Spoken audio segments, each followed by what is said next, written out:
Hello students, and welcome to the lecture on the global business environment. After this lecture, we will be able to learn the following objectives. Explain global business. Discuss the social, cultural environment.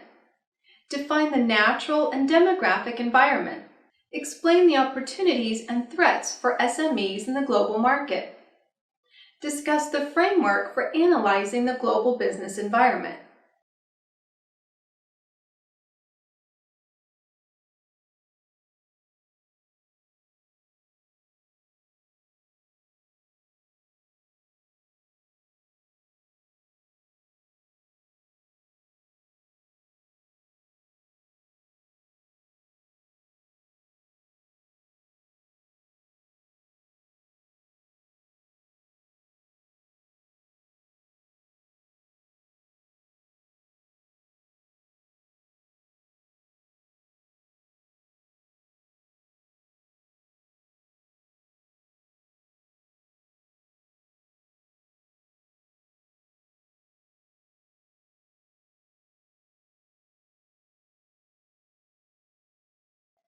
Let's start with the introduction of the global business environment.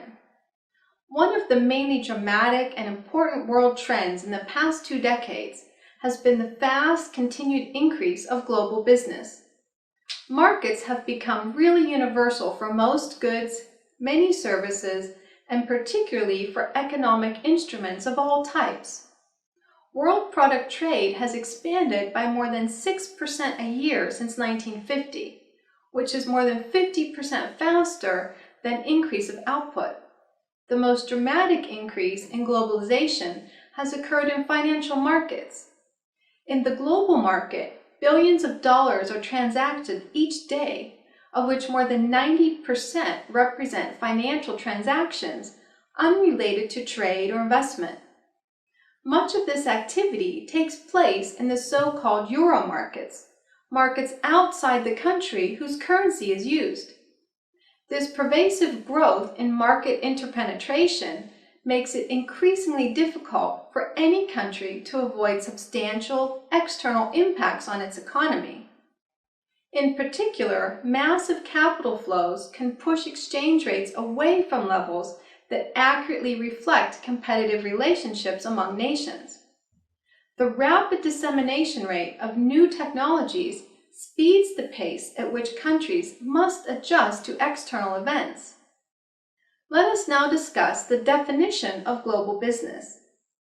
Global business contains any kind of business activity that crosses national perimeters. Through a number of definitions there exist in business literature, there is no simple or universally accepted definition for the term global business. At one end, global business is defined as an organization that buys and/or sells goods and services across 2 or more national boundaries, even if management is located in a single country. At the other end of the spectrum, global business is equated only with those big enterprises which have operating units outside their own country. In the middle are institutional arrangements that provide for some managerial direction of economic activity taking place abroad, but stop short of controlling ownership of the business carrying on the activity. For example, joint ventures with locally owned business or with foreign governments. Different scope of global business activities. Global business focuses on the exacting problems and opportunities that emerge because a firm is operating in more than one country. In a very real sense, global business occupies the broadest and most widespread study of the field of business, adapted to a fairly unique across-the-border environment. Many of the parameters and environmental variables are very important in global business, such as foreign legal systems, foreign exchange markets, cultural differences, and different rates of inflation are either largely irrelevant to domestic business or are so reduced in range and complexity as to be of greatly diminished significance. The guiding principles of a firm engaged in global business activities should incorporate a global perspective. A firm's guiding principles can be defined in terms of three broad categories: products offered, markets served, capabilities, and results. However, their perspective of the global business is critical to understand the full meaning of global business. That is, the firm's senior management should explicitly define the firm's guiding principles in terms of a global mandate, rather than allow the firm's guiding principles in terms as an incidental adjunct to its domestic activities. Incorporating a global outlook into the firm's basic statement of purpose will help focus the attention of managers at all levels of the organization on the opportunities and hazards outside the domestic economy. Now we will study the social-cultural environment. The socio-cultural fabric is an important environmental factor that should be evaluated while formulating business strategies. The cost of ignoring the customs, traditions, taboos, tastes, and preferences of people could be very high. The buying and consumption habits of the people, their language, beliefs, and values, customs and traditions, tastes and preferences, and education are all factors that affect business. For a business to be successful, its strategy should be the one that is appropriate in the socio-cultural environment. The marketing mix will have to be so designed as best to suit the environmental characteristics of the market. In Thailand, Helene Curtis switched to black shampoo because Thai women felt that it made their hair look glossier. Nestle, a Swiss multinational company, today brews more than 40 varieties of instant coffee to satisfy different national tastes. The product attributes for the success of the product in these two markets differ. In the US market, correct weight and bacteriological factors are more important rather than eye appeal, color, and uniformity of size and arrangement of shrimp, which are very important in Japan. Similarly, the mode of consumption of tuna, another seafood export from the world, differs between US and European countries. Tuna fish sandwiches, an American favorite, which accounts for about 80% of American tuna consumption, has little appeal in high tuna consumption. Political and legal environment. Political and government environments have close relationships with the economic system and economic plan. For example, the communist countries had a centrally planned economic system. In most countries, apart from those laws that control investment and related matters, there are a number of laws that regulate the conduct of the business. These laws cover such matters as standards of products, packaging, promotion, etc. In many countries, with a view to protecting consumer interests, regulations have become stronger. Many countries today have laws to regulate competition in the public interest. Elimination of unfair competition and dilution of monopoly power are the important objectives of these regulations. The monopolistic undertakings, dominance undertakings, and large industrial houses are subject to a number of regulations which prevent the concentration of economic power to the common detriment.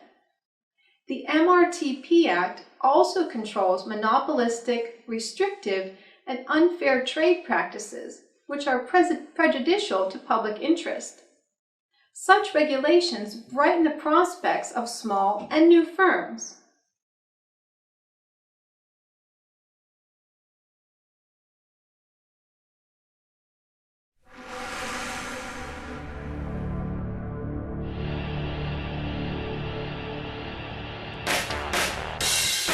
Fringe benefits tax, often referred to as FBT, was introduced in 1986 as a way of improving the fairness of the Australian tax system.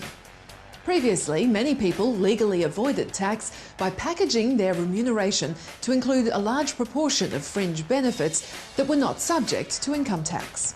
FBT was introduced to tax those benefits. FBT is a tax levied on fringe benefits provided by your employer as distinct from income tax that is levied on your regular salary. The definition of a fringe benefit is very broad. It includes any right, privilege, service or facility that's provided in respect of your employment. However, there are some benefits that are specifically excluded from the definition of FBT, especially superannuation contributions. There's a lot of general explanatory information about FBT on the Australian Taxation Office website, ato.gov.au.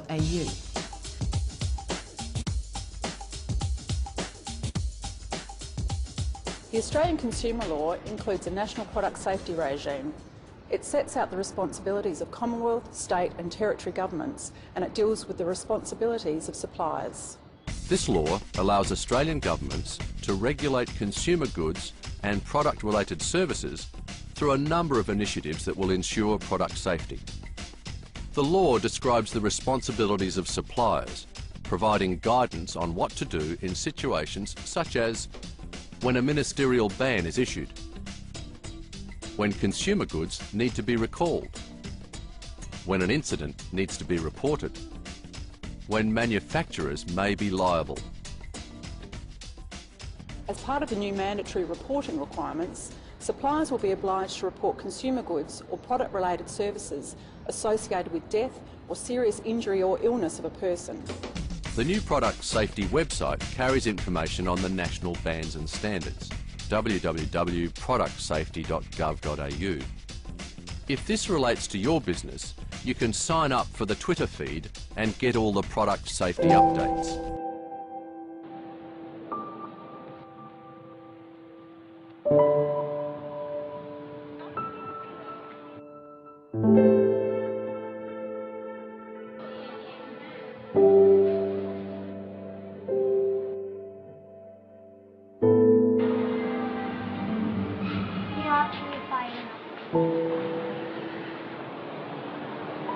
พี่ขอไฟหน่อย ขอไฟหน่อย ขอยืมไฟแช็กหน่อย ดูดเองจริงๆเหรอ ไม่ให้ฮะจ่าเลย ดูดไม่ดีนะเลิกดูดได้ มันมียาฆ่าแมลงอยู่ในบุหรี่ด้วยนะ ดูดแล้วหน้าแก่นะ สูบบุหรี่เดี๋ยวก็ตายเร็วไม่อยากอยู่เล่นนานๆหรอ มันไม่ดีรู้เปล่าสูบแล้วเป็นทั้งมะเร็งปอดร่วมโป่งพองเส้นเลือดในสมองแตก ไม่ดีแล้วพี่ดูดทำไมล่ะคะ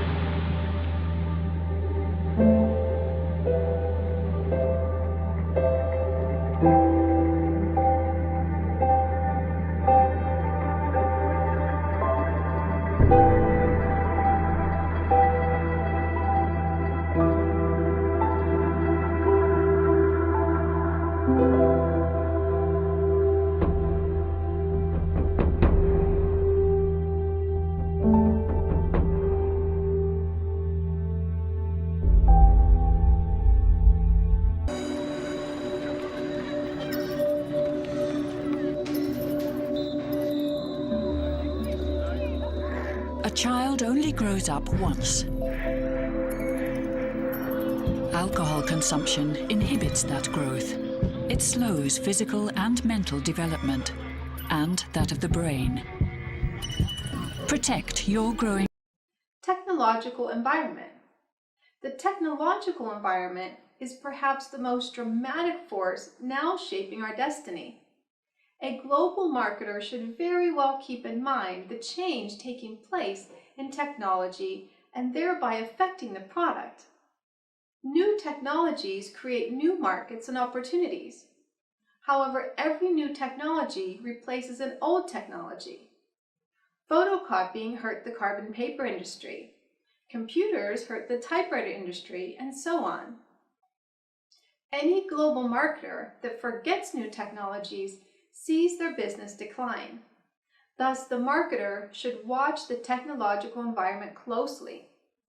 Companies that do not keep up with technological changes soon find their products outdated. The United States leads the world in research and development spending. Scientists today are researching a wide range of promising new products and services, ranging from solar energy, electric cars, and cancer cures. Economic environment, economic conditions, economic policies, and the economic organization are the important outside factors that comprise the economic environment of a business. The economic conditions of a country, for example, the nature of the economy, the stage of development of the economy, economic resources, and the level of income, the distribution of income and assets, etc., are among the very important determinants of business strategies. The monetary and fiscal policies, by the incentives and disincentives they offer, and by their neutrality, also affect the business in different ways. An industrial undertaking may be able to take advantage of external economies by locating itself in a large city, but the government of world policy was to discourage industrial location in such places and constrain or persuade industries from undertaking. Let's review the global credit crisis, which looks something like this, and its influence it has on government, on companies, and consumers, as well as the impact it has on economic freedom. So there's really three scenarios. Liquidity, which are assets that can be easily converted to cash, so kind of the pipe. Solvency, which is having more assets than liabilities, which is equity, which serves as the pump. And the financial system itself, which is a bunch of brokers and bankers, commonly known as Wall Street, which is the house in this scenario. So this whole financial system helps to link people that want to spend money and invest on projects, so like buying a house.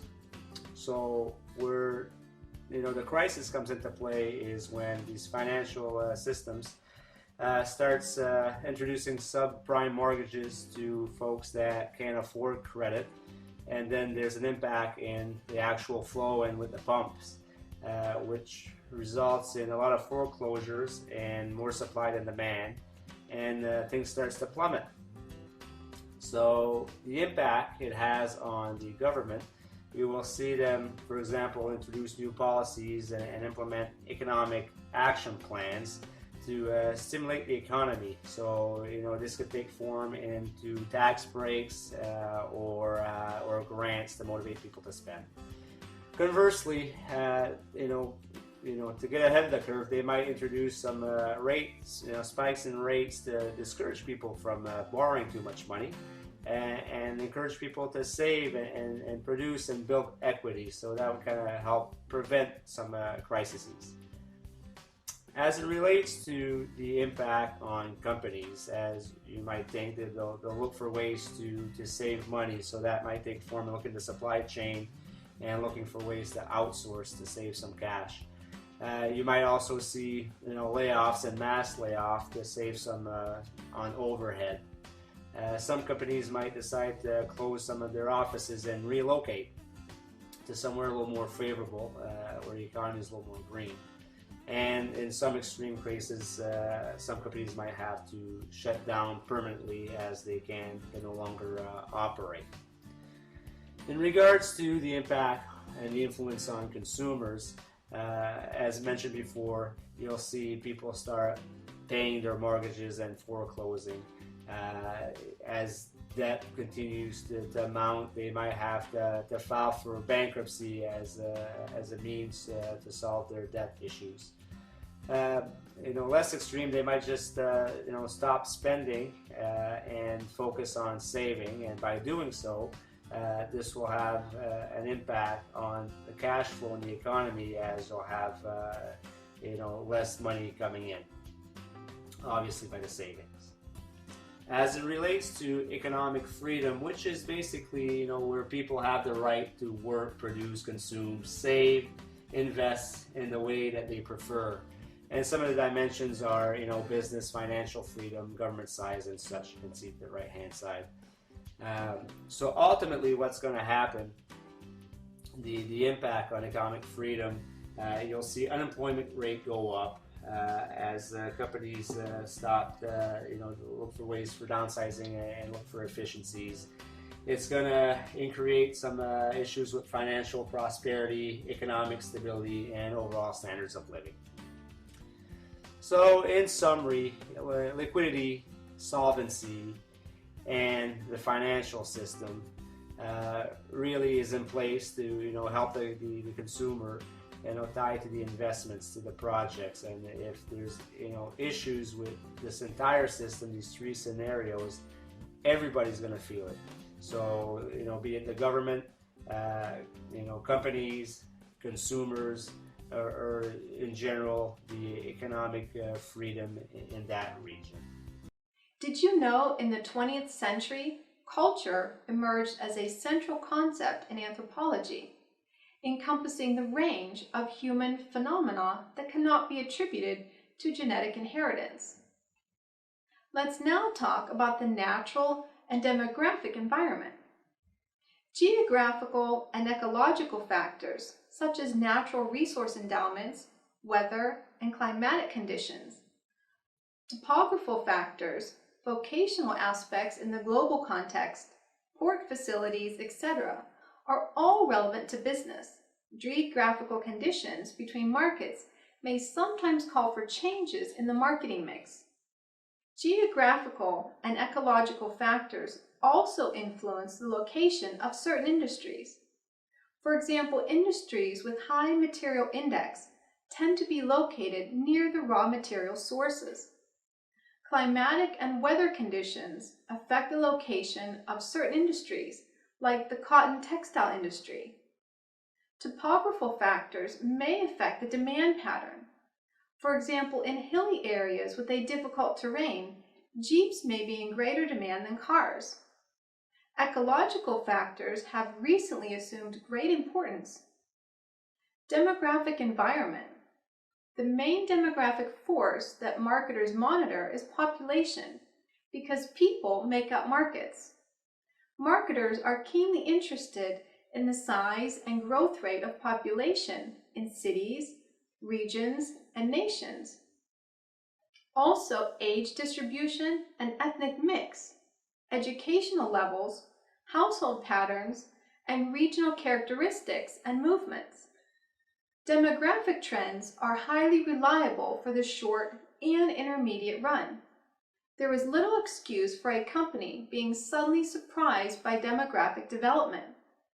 The Singer Company should have known for years that its sewing machines business would be hurt by smaller families and more working wives, yet it was slow in responding. Global environment. The global environment is very important from the point of view of certain categories of business. It is particularly important for industries directly depending on imports or exports and import competing industries. For example, a recession in foreign markets or the adoption of protectionist policies by foreign nations may create difficulties for industries depending on exports.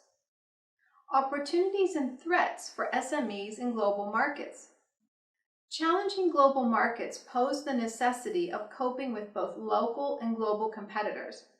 There is no doubt that the introduction of the euro currency will speed up the process of market integration, not only in Europe, but also on a global scale. In such a scenario, the competitive capability of small and medium-sized enterprises, SMEs, is in doubt. Globalization drivers be applied to SMEs. Globalization might be accomplished in several ways, but the main distinguishing features of this process is related to increasing convergence of product features requirement and increasing intensity of communications, both firm to firm and firm to customers. In such a scenario, a firm operating on a global market can take advantage of four main sources of benefits vis-a-vis competitors operating in only a local context. Economies of scale, exploitation of lower input costs. Economies of scale. Scale and scope economies are the most obvious benefits deriving from increased demand. These kinds of economies also occur in local markets for those segments which already possess a mass demand, but the competitive differential between global and non-global firms is much more evident in niches. Exploitation of lower input costs. The exploitation of lower input costs is the most evident benefit of distributed production processes. Globalization size dependent. Those traditional drivers of globalization may not apply to small firms or maybe SMEs. Globalization drivers are different from those of large companies. Challenging big companies. SMEs should concentrate upon a specialization or niche strategy. The risk in devoting SMEs themselves to specific local segments is evident, since globalization makes it easier for big companies to attack niches. As we have already suggested, a very small segment in a local context can be easily satisfied together with several similar ones in the rest of the world by SMEs, so that there is wide production devoted to many niches. Regional clusters as networks of SMEs. In the main industrial regions in Europe, we find that these areas are characterized mostly by strong relationships between firms, and especially between SME firms. Very often these relationships take place in the form of a network. Controlling major changes. Through network flexibility, a common view is that the transition era for regional manufacturing systems has already begun. In particular, it is possible to identify currently emerging trends that are reshaping and strongly modifying the way we used to think about industrial districts. Environmental analysis is defined as the process by which strategists monitor the economic, governmental, legal, market competitive, supplier technological, geographic, and social settings to determine opportunities and threats to their firms. Environmental diagnosis consists of managerial decisions made by analyzing the significance of the data, opportunities, and threats of the environmental analysis. The definition of environmental analysis has been made in the context of the strategic management process for an existing firm. It is, however, quite obvious that environmental analysis is the cornerstone of new business opportunity analysis as well. Indeed, today, a much greater emphasis is given than in the past to the fact that environmental analysis is an essential prerequisite for strategic management decision-making. For instance, recently in marketing management, marketing environmental audit is the first component of a marketing audit. The definition of marketing audit does not have any reference to the environment. Microenvironment. The microenvironment consists of the actors in the company's immediate environment that affect the performance of the company. These include the suppliers, marketing intermediaries, competitors, customers, and the public. The macro environment consists of the larger societal forces that affect all the actors in the company's microenvironment, namely demographic, economic, natural, technological, political, and cultural forces. It is quite obvious that the microenvironmental factors are more intimately linked with the company than the macro factors. Suppliers. An important force in the microenvironment of a company is the supplier, those who supply the inputs like raw materials and components to the company. The importance of reliable sources of supply to the smooth functioning of the business is obvious. Uncertainty regarding the supply or other supply constraints often compels companies to maintain high inventories, causing cost increases. It has been pointed out that factories in the world maintain indigenous stocks of 3 to 4 months and imported stocks of 9 months, as against an average of a few hours to 2 weeks in Japan. Because of the sensitivity of the supply, many companies give high importance to vendor development. Vertical integration, where feasible, helps solve the supply problem. It is very risky to depend on a single supply source because a strike, lockout, or any other production problem with a supplier that may seriously affect the company. Similarly, a change in the attitude or behavior of the supplier may also affect the company. Hence, multiple sources of supply often help reduce such risks. Customers. The major task of a business is to create and sustain customers. A business exists only because of its customers. Monitoring the customer's sensitivity is therefore a prerequisite for the business success. A company may have different categories of consumers, like individuals, households, industries, and other commercial establishments, and government and other institutions. For example, the customers of a tire company may include individual automobile owners, automobile manufacturers, public sector transport undertakings, and other transport operators. Competitors. A firm's competitors include not only the other firms which market the same or similar products, but also all those who compete for the discretionary income of the consumers. For example, the competition for a company's televisions may come not only from other TV manufacturers, but also from two-wheelers, refrigerators, cooking ranges, stereo sets, and so on, and from firms offering savings and investment schemes like banks, unit trust of the world, companies accepting public deposits, or issuing shares or debentures, etc. The consumer decides to go in for a TV. The next question is, which form of the TV? Black and white or color, with remote control or without, etc. In other words, there is a product form competition. Finally, the consumer encounters the brand competition, the competition between the different brands of the same product form. An implication of these different demands is that a marketer should strive to create primary and selective demand for his products.